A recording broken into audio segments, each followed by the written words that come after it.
नाजरीन आदाब, खैर मकदम है आपका। आप देख रहे हैं जी सलाम। मैं हूं इमरान खान आपके साथ लेकर हाजिर हैं हम आज का मुद्दा। और आज का जो मौजू है वो बहुत खास, एक बड़ा सवाल है, अकलियत कौन।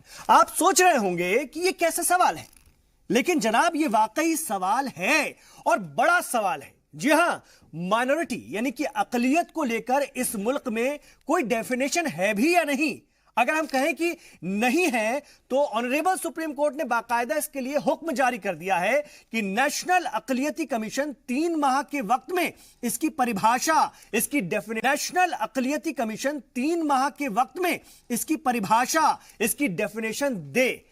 दरअसल वकील अश्विनी उपाध्याय साहब की अर्जी पर यह हुक्म आया है, लेकिन इसके साथ ही कई और सवाल भी उठने लगे हैं, क्योंकि यह मामला है भी बड़ा ही पेचीदा, जिसमें खासतौर से मुल्क के अलग अलग हिस्सों में, या हम यूं कहें कि रियासतों में अकलियत कौन होगा यह तय करने की गुहार लगाई गई है। क्योंकि जो कहीं अक्सरियत में है वो दूसरी जगह पर अकलियत में आ जाता है। ऐसे में मरकजी और रियासती अकलियती कमीशन की हैसियत क्या है, वजारत अकलियती उमूर क्या करता है, आईन में अकलियत का जिक्र है या नहीं, और अगर है तो किस सेंस में है, यह भी यहां पर जानना बहुत जरूरी है। तो इस पर हम बात करेंगे। आज से हमने जो अपने खास तौर से कल से हमने शुरुआत की है अपनी बहस का, आज का मुद्दा की बहस का अंदाज भी कुछ बदल दिया है। जी हां, टेलीविजन चैनल्स की तू मैं से हट करके बातचीत का अंदाज हमने अपनाया है, जिससे कि मुद्दा ना भटके और देखने सुनने वालों को माहिर पैनल का सही व्यू मिल सके, आवाम मुद्दे को समझ सके, ठीक तरह से उस पर गौर खोज कर सके।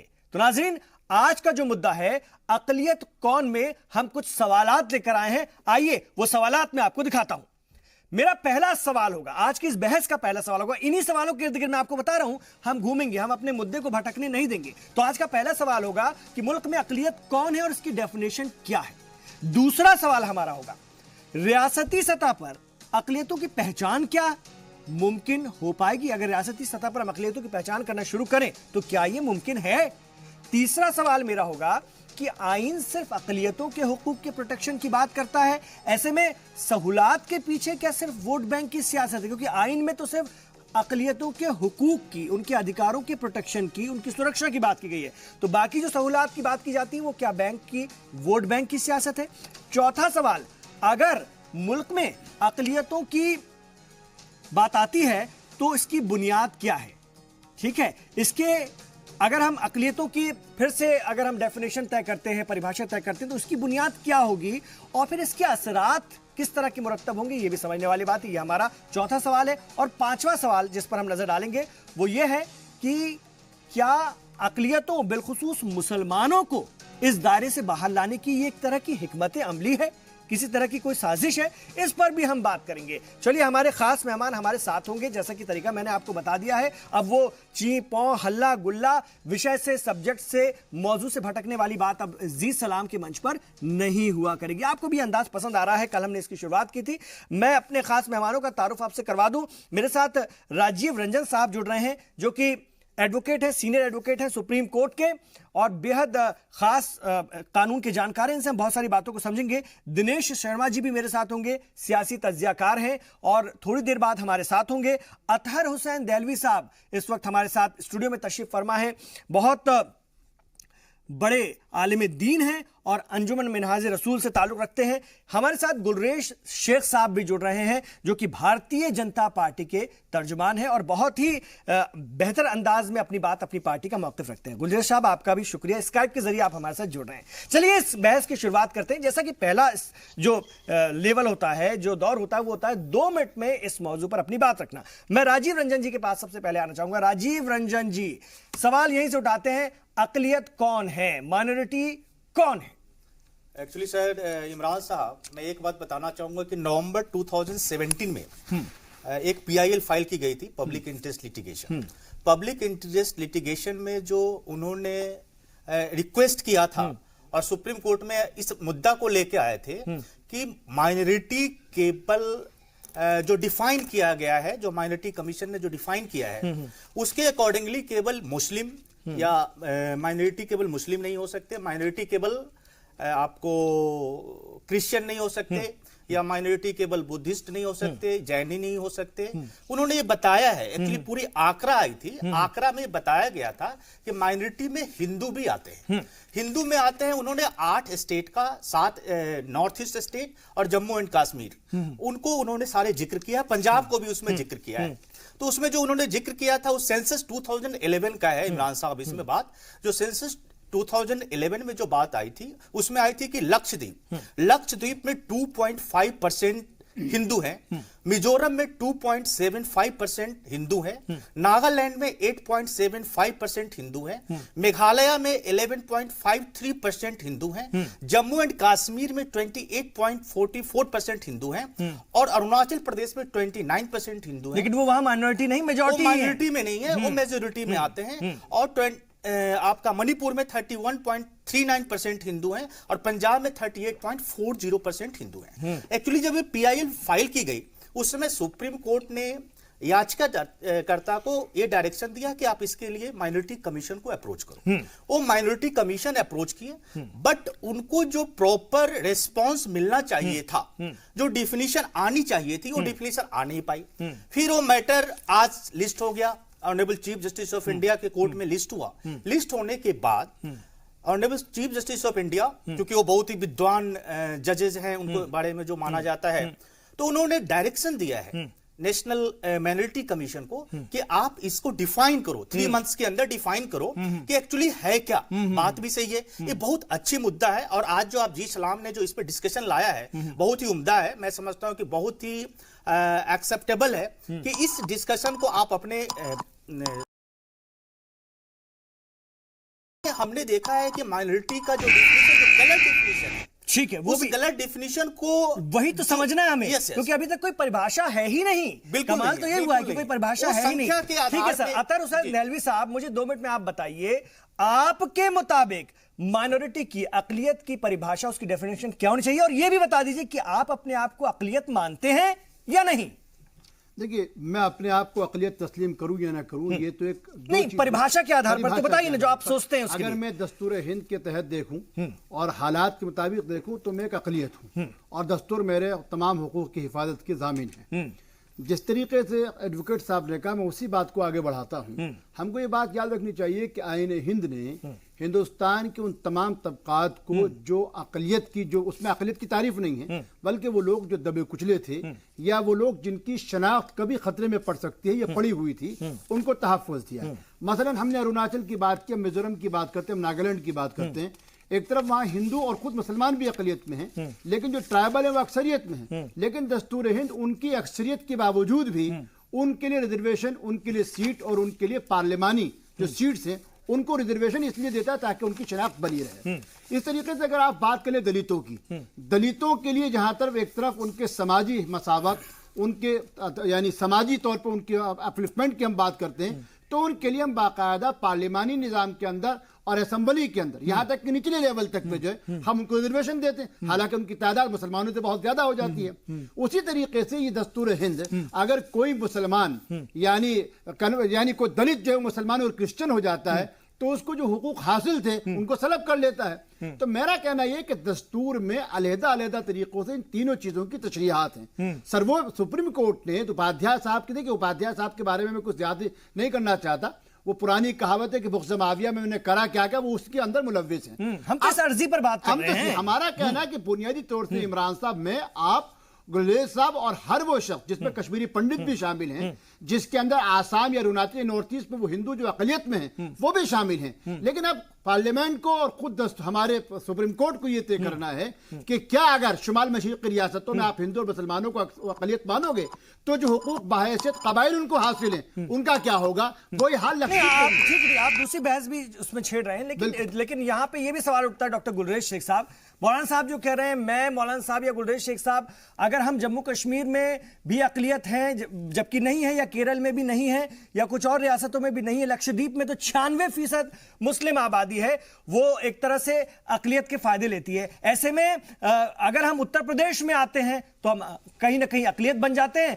और लक्षद्वीप में अक्सरियत में रहते हैं। तो ये क्या तरीका हुआ ये, और जो फायदे होंगे फिर वो भी तो बढ़ जाएंगे। तो फिर ये बराबरी का जो हक मिलना चाहिए सबको आईन जो कहता है वो भी कहीं ना कहीं यहां पर उसकी भी खिलाफ वर्जी होती है। एक चीज और डॉक्टर गुलरेज साहब कि 2002 में जो 11 जजों की बेंच ने कहा है, पहले ही कह चुका है, ये मैं पढ़ रहा था कि नेशनल लेवल पर कोई माइनॉरिटी नहीं है, राज्यों के लेवल पर माइनॉरिटी आइडेंटिफाई नहीं है, इसको आप आइडेंटिफाई करिए। ये फैसला पहले हो चुका है।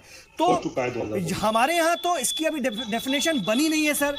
यूनाइटेड नेशंस की एक डेफिनेशन है वो मैं आपको जरूर बताऊंगा, लेकिन फिलहाल आप क्या सोचते हैं कि अकलियत कौन है? और जो मैंने आपसे सवाल किया उसकी रोशनी में इसका जवाब पहले 2 मिनट में दे दीजिए डॉक्टर गुलरेज शेख साहब।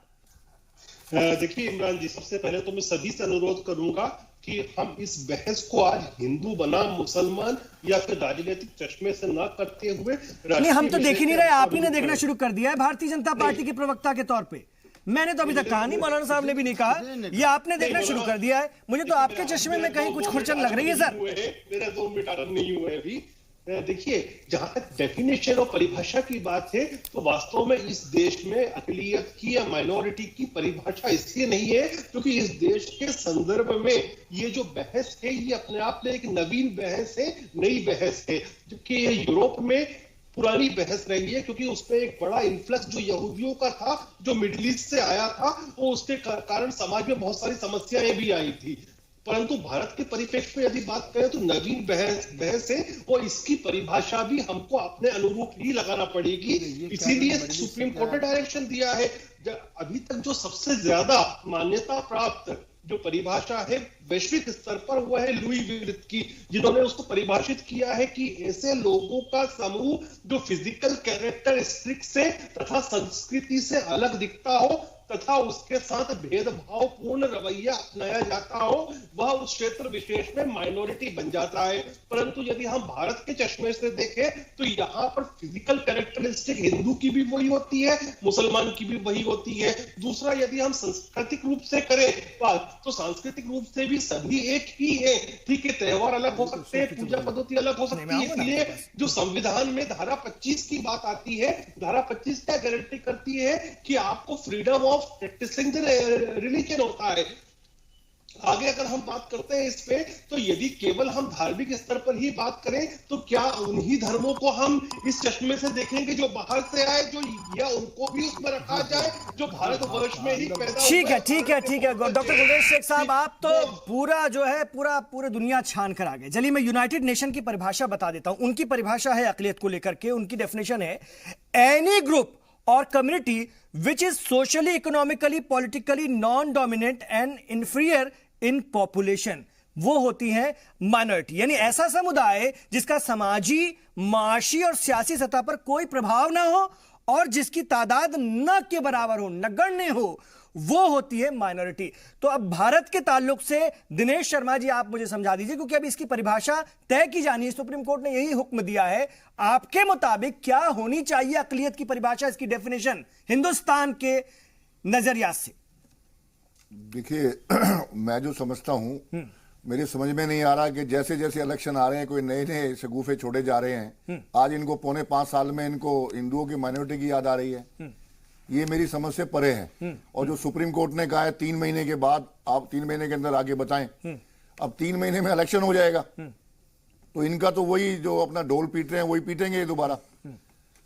और ये जब इन्होंने अभी 10% अभी आरक्षण किया है वो जाति के लिए, तो आप ये बताइए ना, तो अब इसमें ये कहना कि वो लोग कम हैं तो इसलिए माइनॉरिटी में आ गए, मैं इस बात से सहमत नहीं हूं। कहीं पे होता है कोई जिला ऐसा है, कहीं हिंदू ज्यादा रहते हैं, कहीं मुस्लिम भाई ज्यादा रहते हैं, कहीं ईसाई रहते हैं। इसका मतलब ये नहीं होता कि अगर जो ज्यादा वो हैं या कम उसमें तो माइनॉरिटी में आ जाए। हिंदुस्तान है, हिंदुओं का देश है, ठीक है, यहाँ पे हम सब जातियों को एक समान समझते हैं, लेकिन माइनॉरिटी मेजोरिटी की कोई बात ऐसी है नहीं। सिर्फ ये बीजेपी का एक शगुफा है, सिर्फ ये वोटों की राजनीति है कि भाई उसको लोगों को भरमाएं। अब आज की बात नहीं है, आप डेली नई नई कोई ना कोई अब इस तरह के आप शगुफे सुनोगे कि कल को कुछ और आएगा, परसों कुछ और आएगा। ये सिर्फ वोटों की खातिर ध्यान डाइवर्ट करने के लिए इस तरह की हरकतें कर रहे हैं। आज जैसे ये वहां उपाध्याय साहब वहां सुप्रीम कोर्ट चले गए, सुप्रीम कोर्ट ने कहा ठीक है भाई 3 महीने में बताओ कि इनकी क्या स्थिति है। अब 3 महीने बाद पता नहीं किस राजा का राज होगा, कौन आएगा कौन जाएगा, ये रहेंगे नहीं रहेंगे, क्योंकि विदाई निश्चित देख के ये आज घबराए हुए हैं और उस पे पहुंच गए, किसी भी तरह कुछ भी करके ये इलेक्शन को जीतना चाहते हैं, चाहे उसके लिए हिंदू मुसलमानों को बांटे, चाहे हिंदुओं में भेदभाव। मैं सुन रहा था मुस्लिम बहनें 3 तलाक, आज इनको हिंदू बहनों की याद नहीं आ रही है। आप इनके प्रवक्ताओं को देखिए, रोजाना मुस्लिम बहनों के लिए कर दिया, कांग्रेस उनके खिलाफ जा रही है। अरे आप हिंदू की बहन नहीं है क्या? उनकी वोटों की इतनी कदर नहीं है? आज आप मुसलमानों के लिए इतने मेहरबान होते जा रहे हैं, जो आपके दुश्मन थे कट्टर। आप मस्जिदों में नहीं जाया करते थे, आप टोपी नहीं लगाते थे। आज क्या स्थिति हो गई है कि आप सऊदी अरब की मस्जिद आपको बहुत अच्छी मस्जिद लगती है। आज तक आप कभी अयोध्या गए हैं? वहां नहीं गए, लेकिन चिंता उनकी करते हैं कि जो इनको वोट दे सके और ये बरगला सके। ठीक है सर, मैं आऊंगा आपके पास। ये तो हो गई 2-2 मिनट में अपनी बात इस सब्जेक्ट को लेकर के। अब होगा सवाल जवाब का सिलसिला 1 to 1, पॉइंट टू पॉइंट हम बात करेंगे। मैं मौलाना अतहर हुसैन देलवी साहब की तरफ आता हूं, बाकी कोई भी नहीं बोलेगा, मैं ही उनको काउंटर करूंगा, उनसे जवाब लूंगा। अतहर हुसैन देलवी साहब, ये एक बहुत बड़ी कड़वी सच्चाई जो बात दोनों तरफ से आई, एक तरफ तो उसकी सफाई आई, इधर से आया कि ये सियासी शगुफा है। क्या आप इससे इत्तेफाक रखते हैं ये सियासी शगुफा है? बिल्कुल। देखिए 100% सियासी शगुफा है। मौजूदा हुकूमत हर उस मुद्दे को सामने लाना चाहती है जिससे हिंदुस्तान की अक्सरियत को, अक्सरियत से मतलब हिंदुओं को यह एहसास दिलाया जा सके कि हम वो तमाम चीजें खत्म करना चाहते हैं जो पिछली तौर पे जिसको इस्तेसाल या तुष्टीकरण कहते थे। भाई आपने जो भी खत्म करा मुझको तो कोई एतराज नहीं हुआ। आपने हज सब्सिडी खत्म करी, मैंने इस्तेकबाल कर लिया। आपने कहा सुप्रीम कोर्ट का फैसला आएगा तलाक पे, हमने कर लिया। लेकिन जो हमारे भी दिनेश जी ने कहा, हिंदुस्तान के और आपके नाजरीन को ये मालूम होना चाहिए कि मौजूदा हुकूमत आम हिंदुस्तानी औरतों के लिए भी ना कुछ कर पाई और ना मुसलमानों के लिए। नहीं, आपसे उधर मत जाइए, सुनिए मेरी बात सुनिए। ये भी एक कड़वी सच्चाई है सर कि हिंदुस्तान का जो विभाजन हुआ था, तकसीम हुई थी, वो मजहब की बिना पर हुई थी। ठीक है, उसके बाद भी हमारे पुरखे, हमारे दानिशवर लीडरान ने ये तय किया कि ये मुल्क ऐसा बनेगा कम से कम जिसमें सबको बराबरी का हक होगा, उसमें मजहब के आधार पर कोई भेदभाव नहीं किया जाएगा। एक आईन बना और उसमें ये खास तौर से तय किया गया कि सब बराबर हैं, लेकिन अकलियतों की हिफाजत की बात की गई थी। बस इतना कहा गया है। जो हम बात करते हैं 2C की, और खास तौर से एक खास जो उसमें आर्टिकल है, वकील साहब बता देंगे, मैंने उस आर्टिकल को खास तौर से लिखा भी है। अपनी बात पूरी कर जी। तो ऐसे में सुनिए ना, ऐसे में आप कहां सियासी बात कर रहे हैं? अभी तो ये तय ही नहीं हो पाया है कि अकलियत है कौन, और उसमें आप जो दाएं बाएं हो रहे हैं। मैं तो बात निकली। मेरा कहना ये, कल पार्लियामेंट का आखिरी दिन है, 13 तारीख है, और ट्रिपल तलाक बिल राज्यसभा में पास ही नहीं हुआ, इसलिए वो कोई कानून बन ही नहीं पाया, इसलिए इनको ताली बजाने की जरूरत नहीं। हाँ, अकलियत की देखिए, इस मुल्क की खूबी आप देखिए कि इस मुल्क के सदियों से दबा कुचला जो तबका था, उसके एक नुमाइंदे को, उसकी एक नुमाइंदगी करने वाले शख्स को कानून साज असेंबली का सदर बनाया गया, यानी बाबा साहब भीमराव अंबेडकर। और इस मुल्क में एक अकलियत का शख्स जो है वो हिंदुस्तान के वजीर तालीम बना, जिसने हिंदुस्तानियत की हिफाजत की।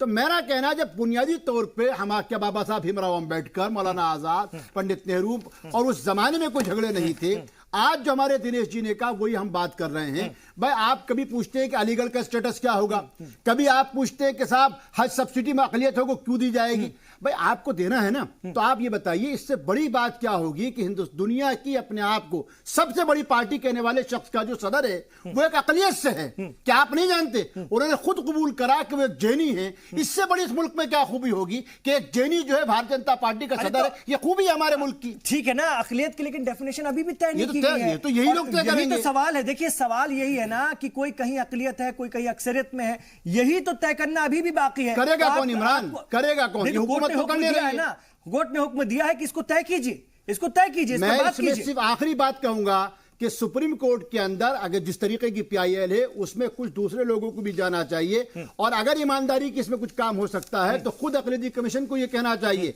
अक़लियती कमीशन को कोई मुकम्मल इख्तियार नहीं है कि पार्लिमानी कमेटी की सतह पर कम से कम ऐसा कोई इदारा या कमेटी हो जो ये तय करे कि हिंदुस्तान में कहां का किसकी तो बहस यहीं से होनी चाहिए। बिल्कुल यहाँ से होनी हमारा मकसद भी आज यही है कि जब कोई मुद्दा है ही नहीं, ये बात तय ही नहीं है, आर्टिकल सिर्फ अगर हम बात करते हैं तो बहुत ज्यादा इसके ऊपर रोशनी नहीं डालता है।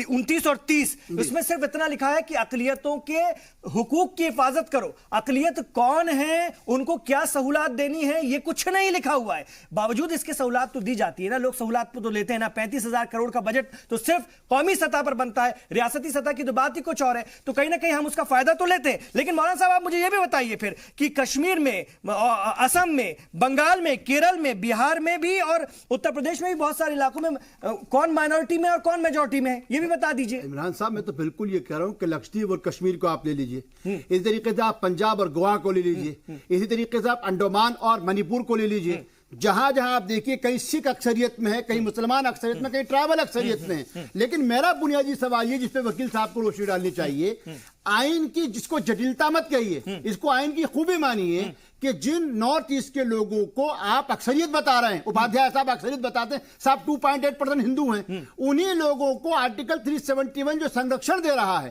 जो तहफ्फुज दे रहा है कि उनके रस्म रिवाज और यहां तक के पार्लियामान में भी उनकी सीट रिजर्व होगी, कोई नॉन ट्राइबल नहीं लड़ेगा, जो दलितों के साथ भी है। तो एक तरफ आप अक्सरियत की तारीफ कर रहे हैं और दूसरी तरफ दस्तूर उनको हिफाजत भी दे रहा है। तो इसलिए मैं कह रहा हूं कि यह सिर्फ हिंदू मुसलमान का मुद्दा नहीं, अक़लियत का मामला है ही नहीं। और अगर यह हुकूमत संजीदा है कि आइंदा को इस तरीके का कोई तफरका ना पैदा हो, तो पार्लियामानी कमेटी की सतह के ऊपर इस पर तशरीह होनी चाहिए कि अगर वो अक्सरियत है, मान लीजिए नॉर्थ ईस्ट के जो ट्राइबल अक्सरियत है, तो वहां पे क्या हिंदू कल चुनाव लड़ सकेगा? मुझे बस इतना बता दीजिए मौलाना साहब, आपके मुताबिक क्या ये अब तय नहीं हो जाना चाहिए कि मुल्क में अक़लियत दरअसल है? बिल्कुल होना चाहिए, होना चाहिए, 100% होना चाहिए, कौमी सतह पर भी और रियासती सतह पर बिल्कुल होना चाहिए, रियासती सतह पर भी ना। जो बात अर्जी में रियासत जम्मू कश्मीर ने तो लागू कर दी जी। रियासत जम्मू कश्मीर के बारे में जिसको लेकर सबसे ज्यादा उपाध्याय साहब ने कहा था, और आपके मुनाज़रीन को मालूम होना चाहिए कि रियासत जम्मू कश्मीर वाहिद रियासत है जहां इंडियन पैनल कोड नहीं, रणवीर पैनल कोड चलता। वकील साहब इस बात को जानते हैं। और वहां अक़लियतों को, और अक़लियत की जब आप बात करते हैं तो बुद्धिस्टों को, जब आप अक़लियत की बात करते हैं तो कारगिल के शियों को, जब आप अक़लियत की बात करते हैं तो बकरवाल और गुजरों को, जब आप अक़लियत की बात करते हैं तो थल्लान को, उन सबको वहां पर बाकायदा तहफ़्फ़ुज़ हासिल है। तो लिहाजा मैं समझता हूं कि वहां मुसलमान अक्सरियत में नहीं, और जम्मू कश्मीर के लोगों को जो कौमी सतह पर अक़लियत होने का फायदा मिलता है, रियासती सतह पर उनको फायदा नहीं मिलता। इसको भी आपको याद रखना चाहिए। चलिए ठीक है, मैं आपके पास और भी समझने के लिए आऊंगा, कानूनी पहलुओं को थोड़ा सा और समझता हूं। राजीव रंजन जी, मुझे आप थोड़ा सा बताइए कि यूपी का कोई शख्स अगर एससी है तो वो राजस्थान में कई बार एससी नहीं कहलाता है, नहीं होता है, ठीक है। प्रदेश बदलने के साथ ही उसका एससी, एसटी, ओबीसी स्टेटस बदल जाता है। ऐसे ही माइनॉरिटी को भी हम अगर चेंज कर दें, ये तय हो जाए कि कौन कहां माइनॉरिटी है और दूसरी जगह नहीं है, तो ये ज्यादा बेहतर रहेगा। कौमी सतह पर अभी जो हम मानकर चलते हैं जिसकी डेफिनेशन ही नहीं है, वो तो अपने आप में अभी भी कंफ्यूज करने वाली बात है। तो ये हो जाना चाहिए ठीक तरह से, पर ये मुमकिन है भी कि नहीं, ये जरूर बताइए प्रैक्टिकली मैं जो बताना चाहूंगा इमरान साहब, एक्चुअली पीआईएल जो फाइल किया जाता है, तो सबसे पहले मैं इसका बेस बताना चाहूंगा सो दैट कि पब्लिक इस चीज को समझ सके कि पीआईएल क्यों फाइल किया जाता है। और पीआईएल फाइल तब किया जाता है जब यह देखा जाता है कि इससे मास पॉपुलेशन इफेक्ट हो रहा है। आप जो देख रहे हैं कि अब कौन सी पार्टी, कौन एडवोकेट और किसने पीआईएल फाइल किया, इसका जिक्र किए हुए बिना, क्योंकि मैं इस सब्जेक्ट को जो आज हम बैठे हैं डिस्कशन के लिए, इसको कोई पॉलिटिकल मुद्दा ना बनाए। नहीं, हम कोशिश भी नहीं कर रहे, इसलिए मैंने 5 सवाल तय बता दिया है, उसी के इर्द गिर्द बहस करेंगे। जी, ये पॉलिटिकल मुद्दा बिल्कुल नहीं है, चाहे वो दिनेश जी हो या हमारे मौलाना साहब जो बोल रहे हैं, ये पॉलिटिकल मुद्दा है नहीं। एक्चुअली अगर कोई सब्जेक्ट आया है, उसको सुप्रीम कोर्ट ने, जो सबसे बड़ी कोर्ट है इंडिया की, और उसकी बात जो होती है, जब वो मैटर एक्सेप्ट करती है तो उस पर वो सारी चीज डिस्कस करती है। डिस्कस करने के बाद वो एडमिट करती है कि ये मैटर, इसको एडमिट किया जा सकता है या नहीं किया जा सकता। जब वो सारा सेंसस 2011 का सेंसस की जो पूरी खाका जब मैंने पहले बताया, उसके अकॉर्डिंगली आप देख रहे हैं तो जहां की हिंदू माइनॉरिटी में है। एक्चुअली माइनॉरिटी का मतलब क्या होता है, डिफिनेशन क्या होता है, जो कि आज सुप्रीम कोर्ट ने भी डायरेक्शन दिया है कि इसको डिफाइन करो। क्यों डिफाइन करो? माइनॉरिटी का मतलब ही है ना कि सर हम वहां पे हमारी संख्या कौन किस जाति का है, देखिए सीधे तौर पर सर ये सेक्शन 2C और अक्टूबर 1993 के एक नोटिफिकेशन है, उसको चुनौती दी गई है सीधे तौर पर ये इस अर्जी में। जी, एक्चुअली माइनॉरिटी कमीशन क्यों बनाया गया था? ठीक है, जिस समय बनाया गया था पार्लियामेंट ने बनाया, पार्लियामेंट में किस पार्टी ने बनाया इसकी हमें जिक्र करना नहीं चाहिए। पार्लियामेंट बना दिया मतलब बना दिया, कानून बन गया। अब उस कानून की हिफाजत के लिए जो सुप्रीम कोर्ट या जो कॉन्स्टिट्यूशन और जो राइट बनी हुई है, चाहे वो हाई कोर्ट हो, तो उसमें जो जिक्र किया गया है कि भाई आप एक बार डिफाइन तो करो कि कौन है माइनॉरिटी में, कौन कौन आता है। जहां आप माइनॉरिटी में पर मुझे बताइए, जब आइन में ये तय नहीं है कौन माइनॉरिटी है, उसके बावजूद भी सियासी जमातें या सरकारें माइनॉरिटी का फायदा लोगों को देती है। 35,000 करोड़ रुपए का अलग से केंद्र सरकार बजट, देखिए राज्यों का अलग बजट होता है, लोन मिलता है, स्टाइफंड मिलता है, स्कूल का अलग से मिलता है, MBBS करिए तो 10 लाख रुपए मिलता है, स्मॉल स्केल पर इंडस्ट्री शुरू करना है तो उसका बेनिफिट मिलता है, वो तमाम चीजें। तो जब ये तय ही नहीं है, सवाल ये है ना सर, कानून आप मुझे समझाइए ना कि जब ये तय ही नहीं है कि अकलियत कौन है, तो ये सब तमाम चीजों दी क्यों जाती है और लोग फायदा क्यों लेते हैं? एक्चुअली क्या है, जो अभी तक जो जिक्र किया गया, जो डिफाइन किया हुआ है, जो लोग समझते हैं प्रैक्टिकली कि नहीं ये जो कास्ट का है, चाहे वो मुस्लिम हो या फिर क्रिश्चियन हो, जैन हो, बौद्ध हो, पारसी हो, बौद्धिस्ट हो, सिख हो, वो मुस्लिम है। आप देखिए पंजाब का थोड़ा छोटा सा एग्जांपल आप देखेंगे तो पंजाब में जो हम देख रहे हैं 38.40%, इट मींस कि जो वहां जो उससे ज्यादा जो वहां के लोग हैं पंजाबी हैं, जो सिख हैं, उनको रिजर्वेशन दिया जा रहा है, उनको सारी सुविधा दी जा रही है, उनको सारी फैसिलिटीज दी जा रही है, अकलियत कहते हुए उसको अकलियत कहते हैं। तो उसको अच्छा, एक और चीज वकील साहब, वो जो गुजरात में जैन समाज को अभी हाल ही में ज्यादा वक्त नहीं हुआ है, लेकिन उनको रियासत में भी अलग से अकलियत माना गया है, मतलब स्टेट में भी उनको अकलियत का दर्जा दिया गया है, तो ये रियासत भी तय कर सकती है। सर एक्चुअली क्या है कि और जब डेफिनेशन ही तय नहीं है तो फिर ये कैसे हो रहा है, यही तो सवाल है सर। इमरान साहब इसी प्रैक्टिस को लेकर तो चल रही है, जो कि PIL आई तो सुप्रीम कोर्ट ने भी इस चीज को समझा कि इसको डिफाइन करना बहुत ही जरूरी है। मतलब नहीं, तो फिर ये बताइए ना, जो कुछ अब ये हो रहा है, इससे या तो वोट बैंक के लिए हो रहा होगा, अलग अलग तबकों को वोट के लिए, नहीं वोट बैंक के लिए हो रहा है, तो किस लिए हो रहा है? जब ये तय ही नहीं है, आइन में तो कहीं सहूलियत का जिक्र ही नहीं है, एक्चुअली नहीं, कानून में तो कहीं नहीं है। सर कानून में है, कानून में है तभी तो आज हम डिस्कस कर रहे हैं। अगर कानून में होता नहीं, फायदे देने का कहां जिक्र है, फायदे देने का कहां जिक्र है? उसमें जो जिक्र है, जिक्र में क्या आया है कि जो माइनॉरिटी है उनको एक लेवल पे लाने के लिए, एक्चुअली क्या है कि हम किसी को रिजर्वेशन या किसी को फायदा क्यों देते हैं, सो दैट कि जो उसके यहां अगर दोनों का हम तुलना करते हैं कि ठीक है एक 2% है, एक 5% है, 2% को अपग्रेड करने के लिए ये दिया जाता था या दिया जाता है कि ताकि वो भी उस लेवल पे आ जाए और उस समाज में एक इक्वलिटी की लाइफ डिस्क्रिमिनेशन। और बात करूंगा आपसे, और बात करूंगा। एक छोटा सा ब्रेक हम यहां पर ले रहे हैं, उसके बाद दिनेश जी के पास जाएंगे और गुलरेज शेख साहब के साथ जाएंगे, 1-to-1 बात होगी। उसके बाद में तीसरे मरहले में डिबेट खुली छोड़ दूंगा। खास बहस है आज की कि अकलियत कौन, माइनॉरिटी कौन है इस मुल्क में। अभी तक इसकी परिभाषा, इसकी डेफिनेशन नहीं तय की गई। सुप्रीम कोर्ट ने बाकायदा इसका हुक्म दिया कि आप 90 दिन के भीतर इसको तय करके बताएं।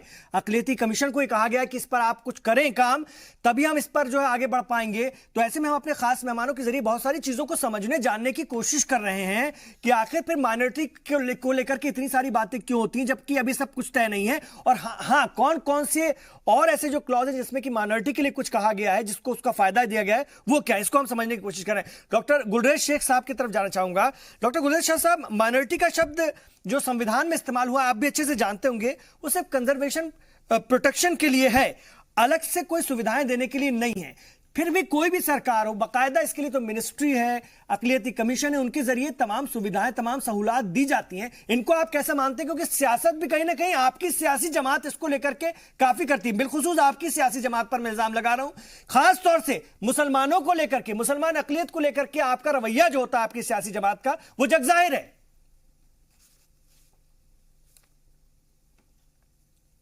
आवाज आपकी सर नहीं आ पा रही है, किसी वजह से मैं लौटूंगा आपके पास। आवाज आ रही है अभी? हाँ जी, अभी आ रही जी। हम जिस पटल पर बैठे हैं उसी पर आपके प्रश्न का पूर्ण उत्तर मिल रहा है। आप देखिए, मेरे और राजीव जी के अथवा बाकी दोनों पैनलिस्टों ने जितनी भी बात की, या तो वो सियासी थी या सांप्रदायिक थी। यही कारण है कि नहीं तो सांप्रदायिक बातों की शुरुआत तो आपने की थी डॉक्टर गुलरेज शेख साहब। नहीं, मैंने बिल्कुल भी नहीं की। मैंने यही कहा था कि इसको हिंदू बना मुस्लिम के या राजनीति के चश्मे से चर्चा ना करें। मैंने आरंभ ही उस बात से किया था और अभी भी मैं ये बात कह रहा हूं। देखिए, सबसे अच्छी डेफिनेशन यदि हम माइनॉरिटीज की पकड़े तो वो साइंटिफिक वैल्यू से और साइंटिफिक चश्मे से हो सकती है कि जो व्यक्ति इस देश का मूल निवासी है और जो नस्ल से भारतवंशी है, वह माइनॉरिटी नहीं हो सकता।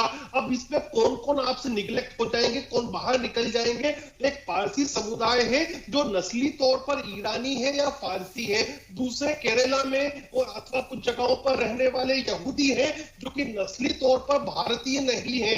तो इससे जो माइनॉरिटी की एक प्लेन डेफिनेशन यदि देना हो सबसे साइंटिफिक वे में, तो वो नस्ल पर जाकर टिक जाती है। और मैं बार-बार यही कहता हूं कि भारत में माइनॉरिटी की डेफिनेशन और परिभाषा नई इसीलिए है क्योंकि आप देखिए 1947 नहीं, ये तो फिर तो मुझे यहाँ आपकी इस पे सियासत की भी बू आती है। आप लोग जो चाहते हैं ना, आप जो चाहते हैं कि अभी जो कही जाती है देश की एक बड़ी माइनॉरिटी, उसको कहीं ना कहीं आप लोग चाहते हैं कि एक बार फिर पीछे कर दें, उसको पीछे खसका दें, वो माइनॉरिटी ना कहलाए। क्योंकि ये भी सच्चाई है कि वो माइनॉरिटी के तौर पर ही सही, या अगर उनकी तादाद बहुत बड़ी है तब भी तो वो पिछड़े हुए हैं। बिलखुसूस मुसलमानों की बात कर रहा हूं, जिसको लेकर के आप लोग हमेशा अपने सियासी शगुफे छोड़ते रहते हैं।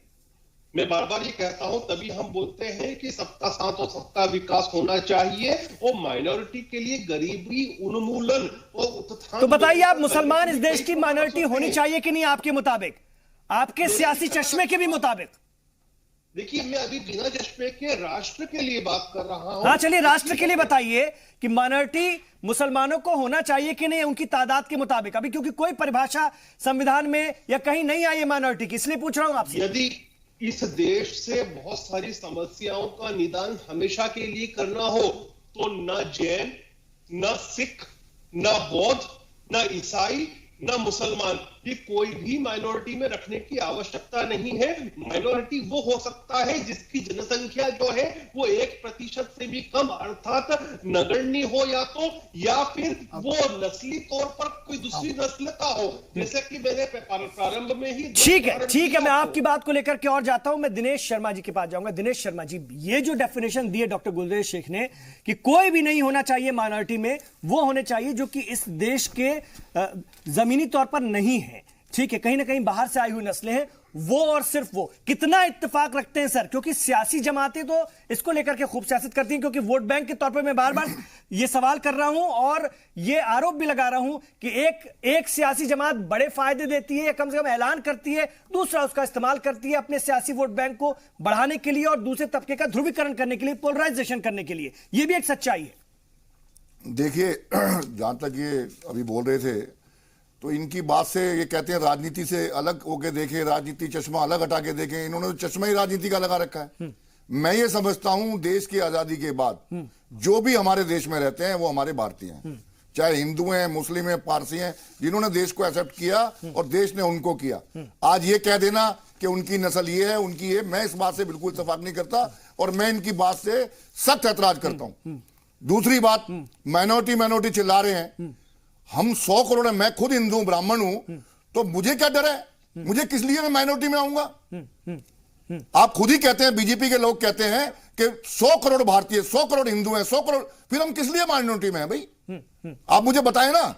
सिर्फ और सिर्फ वोटों की राजनीति करना। मतलब हिंदू कहीं अगर 2% भी होंगे, 3% भी होंगे, तो वो माइनॉरिटी में नहीं होंगे। फिर मैं उसके बात से बिल्कुल खिलाफ हूं। कोई हम माइनॉरिटी में नहीं है, हम बिल्कुल अपने अच्छे हैं, बढ़िया खा कमा रहे हैं, हम कोई माइनॉरिटी में नहीं है। माइनॉरिटी मेजॉरिटी जो करेगी, बीजेपी करेगी। आपके कहने से सर क्या होता है? आपके कहने से क्या होता है सर? मेरे कहने में देखिए, समझिए बात को, समझिए। कई स्टेट, कई रियासतें इस मुल्क की ऐसी हैं जहां पर हिंदू माइनॉरिटी में है और दूसरे तबके मेजॉरिटी में है। तो ऐसे हालात में क्या हिंदुओं को माइनॉरिटी वाला दर्जा नहीं मिलना चाहिए, जबकि उनको वहां की सहूलियात की जरूरत है? और बड़ी बात यह है, यही तो इसमें कहा गया है, इस अर्जी में कहा गया है कि आप ये एक बार तय कर लें कि कौन कहां मेजॉरिटी में है और कौन कहां माइनॉरिटी में। आप इससे इत्तेफाक नहीं रखते हैं क्या? नहीं, आप बिल्कुल ठीक कह रहे हैं, लेकिन वही वाली बात है, ना नॉर्मल तेल होगा ना राधा नाचेगी।